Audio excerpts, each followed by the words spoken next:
Inside of this Detroit home is a family of two moving into a new chapter, boxing every item, from photos to mementos. Oh my God, these were James's baby mittens. Keepsakes that have added warmth to their home over the years. I was 21 when I first purchased this house, and I'll be 31 this month, so a whole decade of my life has been here. But I'm sorry. Lauren Baldwin and her 5-year-old son James aren't leaving by choice. They're in the process of eviction. I don't want to be in this situation with my son. With nowhere to go. I just want to have somewhere for us to live. That's really all I really want. In 3 short weeks, they have to move out. Because I'm not sleeping at night, you know. I'm not really eating. I'm just worried and afraid. Because a lot can change for this family in a matter of weeks. My son is really sick right now. Doctors are out of solutions to cure James's stage 4 brain cancer. As of right now, they're basically just telling us there's still nothing they can do for him. The prognosis has not changed. But their situation has changed drastically. And to just lose it now, I mean, it's heartbreaking, but I'm dealing with so much stuff right now that I just can't. Lauren doesn't know what will happen a few weeks from now, but she knows she wants James by her side. It's just a part of life, and we'll get through it. As the family walks into an uncertain future. Hold on, James, hold on. Coco McAvoy, Local 4. We're hearing gunfire. The search for suspected serial killer Kenyelle Brown officially came to an end in Oak Park Monday afternoon, with only our cameras rolling as officers cornered him into the backyard of a home on Ridgedale. All this happening after he was seen out in the open at a local bookstore. At some point, Oak Park and our officers, after there was a canine search, saw him. And officers weren't the only ones to see Brown making a run for it. A woman looked out of her back window and saw a fugitive making a way through her yard. The first thing she decided to do was call her mother. She said, "Mama, he in my backyard. He dressed in all black." I said, "Call the police. Call the police, honey." She called the police. I drove back, and here it is. However, as Brown realized officers were closing in, he decided to turn the gun on himself. He fired a single shot into his head. We're told he's currently in critical condition. It seemed like every police officer in the state was looking for this man, including U.S. Marshals, as he was connected to a total of 6 homicides in Highland Park, River Rouge, and Detroit. We've been working around the clock with Detroit and a huge task force, for the last several days, 24 hours. U.S. Marshals did, however, also make another arrest, taking a woman into custody. It's believed that she may have been an accomplice in hiding Brown. I said this in an earlier presser, that we believe there were some folks that were aiding him, concealing him. We're going to pursue that as well. I am so going to hell to find out how cold it is there today. So cold, in fact, that it's actually shut down some businesses for the next couple of days. I'm standing on one of the lakes in hell. So yeah, not only is it a cold day in hell, hell has frozen over. Well, almost. I call myself the groundskeeper in hell. Jerry is one of the few people venturing outside today. Are you surprised that nobody's out ice fishing today? I'm not surprised with the temperature and the wind. It's a brutal day in hell. It's colder than hell. Indeed. So with the temperatures dropping and those winds picking up, we rushed to find hell's only emergency warming center.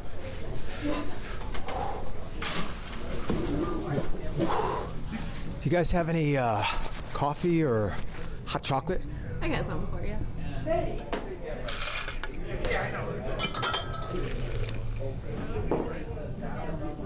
Okay.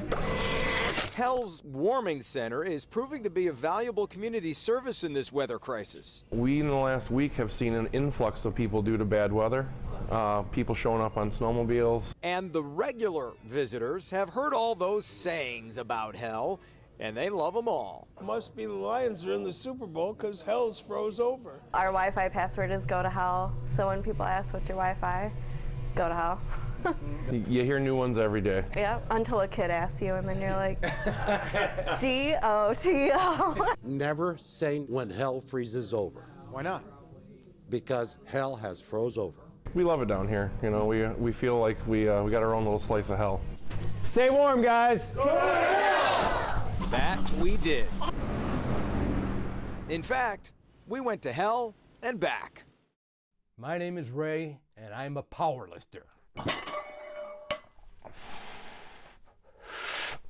And Ray Fournier is dedicated to perfecting his lifts. I have a pretty rigorous workout schedule that I do on a daily basis. But Ray's path to powerlifting is anything but common. Or someone suggested, hey, you ought to do some powerlifting, try it out. And he did, in his retirement. So this is kind of like something that I never thought would happen at my 70s. Now at 76 years old, he's among the best. When I got into it, I knew what I was getting into. I said, I can do that. Ray is running out of wall space in his home gym to display his state, national, and world titles. Just how many awards he has? Oh boy, you got an hour or two? Ray is proud of all the awards and accolades from powerlifting, but there's a title that he held for years that means even more to him. I was previously a teacher, and I never got these kinds of awards for what I did there. Ray did get a few keepsakes, though. This is the 1980 yearbook called The Warrior. The yearbook was dedicated to him and has a message inside. This year, one person in particular has given much of his time and efforts to benefit the student body. All of the memories come rushing back. I haven't read this in a number of years, so it's emotional.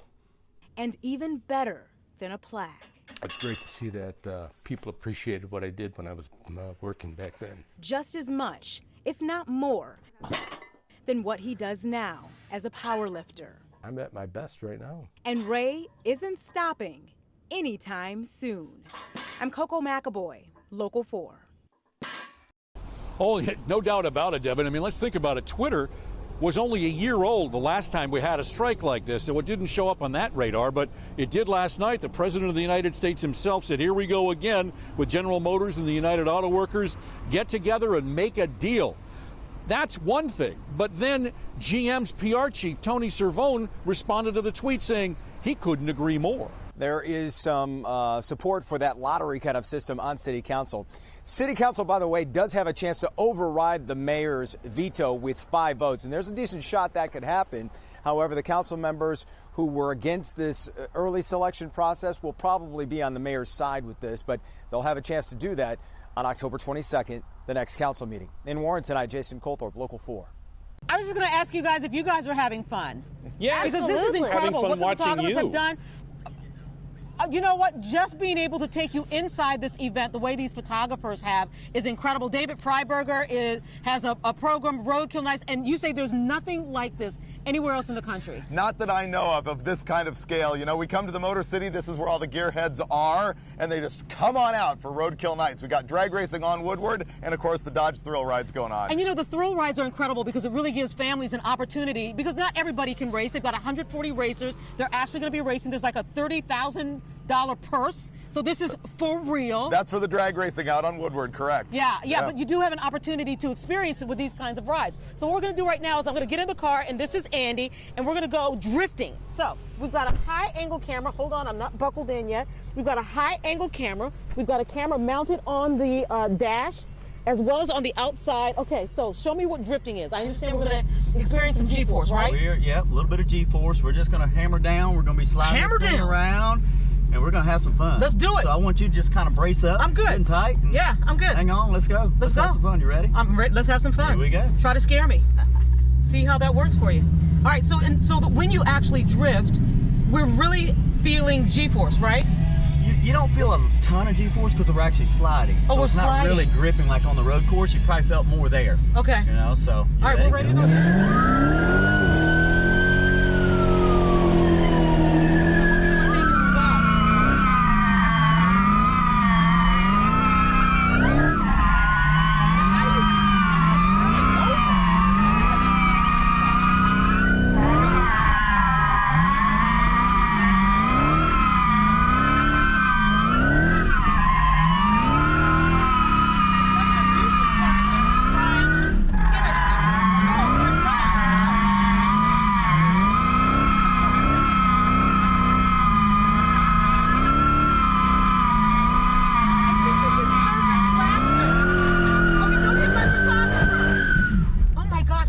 keep this thing from turning over. That's the thing, is when you're drifting, I can feel the car, and I don't, did it ever go on two wheels? No, it's set on the ground. Yeah, this thing handles amazing. A city tree removal crew saw it, cut it, working fast to get a young father named Keith Lee out of his home. Here's Keith before the crew arrived, telling us how he got his son out of the home just to get to school this morning. I had to go through the basement and go out the window and get him out through school and take him to school. And that's how I got him in, because I'm not going through that top part. I'm not trusting none of these tree branches to fall off or anything. It happened on Garland north of Mack Avenue. The ash tree was already weakened by the emerald ash borer. It fell from the city right-of-way onto the house. On scene, the city's superintendent of forestry. Last night we had winds over 30 miles an hour, 30, 40 miles an hour. And in winds like that, even a healthy tree could sustain damage. The city now working on taking down 10,000 dead trees across the city for this very reason. So far, 7,000 are down. We have about 12 storm calls we've gotten so far today, which I think is a really good number for us considering the size of the city and the number of trees that we have. We have over 185,000 trees along city streets. Meanwhile, Keith is free from his home. You got out, Keith. I got out.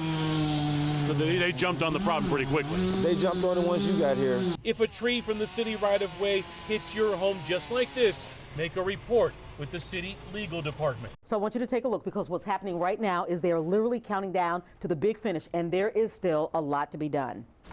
Start with counting money. Literally every penny counts. A Fort Knox caliber operation of hand counting massive amounts of money, and more is coming. T-shirt and raffle sales in the hallway. Do you guys all pick up your shirts?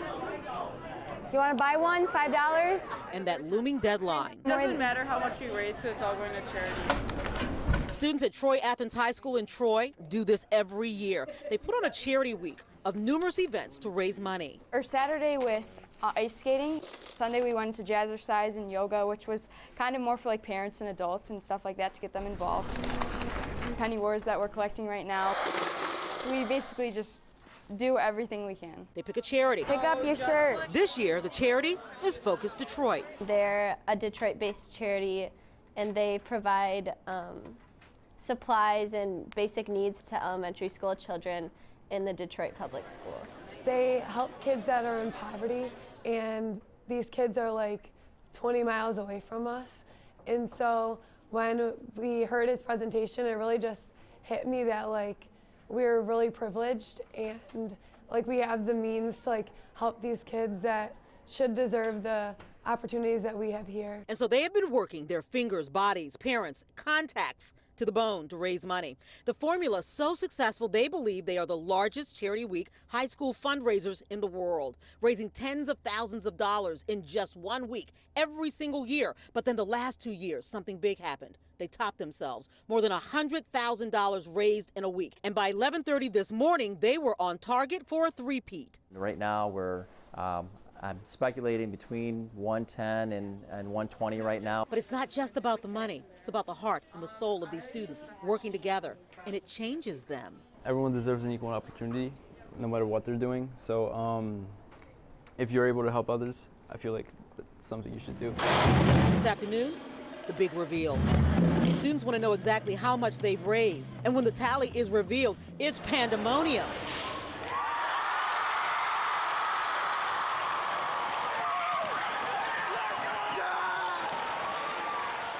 So that's a wow, right? That's a whole lot of money. And that's even missing some school days because of bad weather.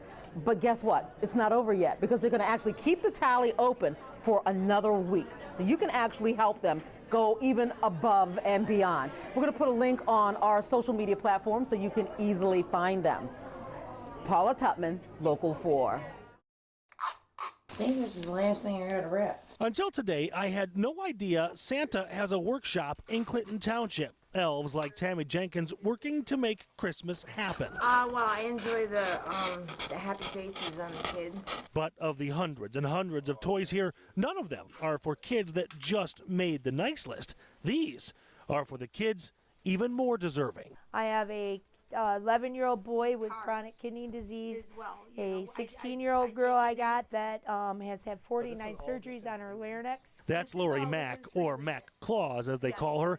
For 14 years, she has spent the month of December rounding up donations and spending her own money, ensuring kids and their families that are having a hard time won't on Christmas Day. I had somebody help me years ago.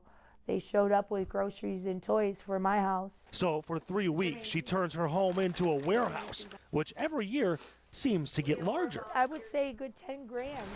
With a van full of Christmas spirit, Lori is delivering to 18 families on Christmas Eve. Some of them are sick. Some of them have sick parents that aren't going to be here for their next Christmas, maybe. Jingle bells, jingle bells. And while we'd like to say there is no motivation behind this, we can't.